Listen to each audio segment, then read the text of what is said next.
Good morning at meron tayo ngayong mga recipe po sa ating pagluluto po sa adobo po natin pusit. So ayan, meron po tayo ditong pusit po. Lulutuin po natin to, aadobuhin. Halika, magluluto tayo ngayon. Masarap na pusit. Ayan, nilagay natin ang bawang sibuyas. Ayan. Pero pag nagluluto talaga, kailangan may bawang sibuyas, diba? Oh. Para naman kahit papano ay magiging masarap ang ating luto. Kailangan i-brown po ang ating bawang at sibuyas bago ilagay po natin ang ating pusit.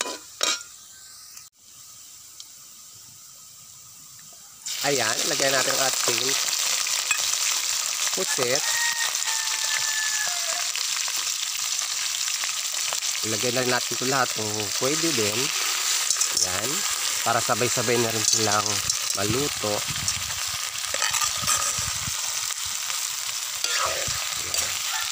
Ginisa ko lang muna yan para paano ay masarap ang ating pagluluto ng ating pusit. Ito yung pusit na ballpen. Diba? Ayan, lalagyan natin ng toyo o soy sauce. Lalagyan na rin natin ng paminta para medyo may anghang-anghang. Kailangan patutuyuin natin ng kaunti yan ang sabaw niya. Kasi marami. Kailangan patutuyuin natin yan. Pwede rin po tayo maglagay ng sili. Depende po sa inyong panlasa. Ito may paminta na rin na dinurog ko. Ayan, masarap po yan. Patuyuin muna natin yung kanyang sabaw kasi medyo madami. Pero yung iba, gusto na may sabaw. Pero ito, babawasan natin ng kaunti. Patutuyuin natin muna. Ayan, maglalagay tayo ng isang pirasong siling labuyo. Ayan, oh. Maanghang na ito. So, ginawa ko lang, inalagay ko siya ng buo at dudurogin natin dito. Ito rin po ay isang method din po yan para pwede rin po natin gawin yan. Yan, para may twist naman po na maanghang-anghang. Kasi pag may adobo po o adobo pong ating niloto, ayan, ay kailangan maanghang-anghang para kahit papaano ay magiging masarap ang ating pagkain. So, ayan, oh, okay na siya.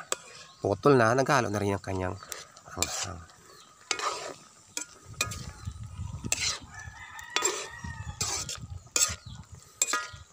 So, konti na lang po at maluluto na ating pong pusit na ballpen.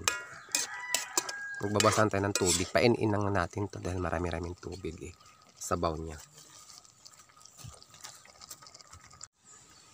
Ito na po ang ating niluto na pusit at ito po ang ating kanin. Ayan. Kakain na po tayo.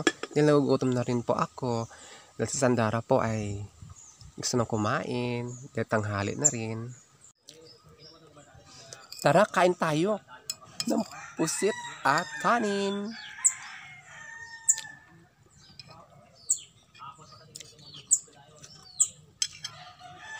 Yummy, sarap.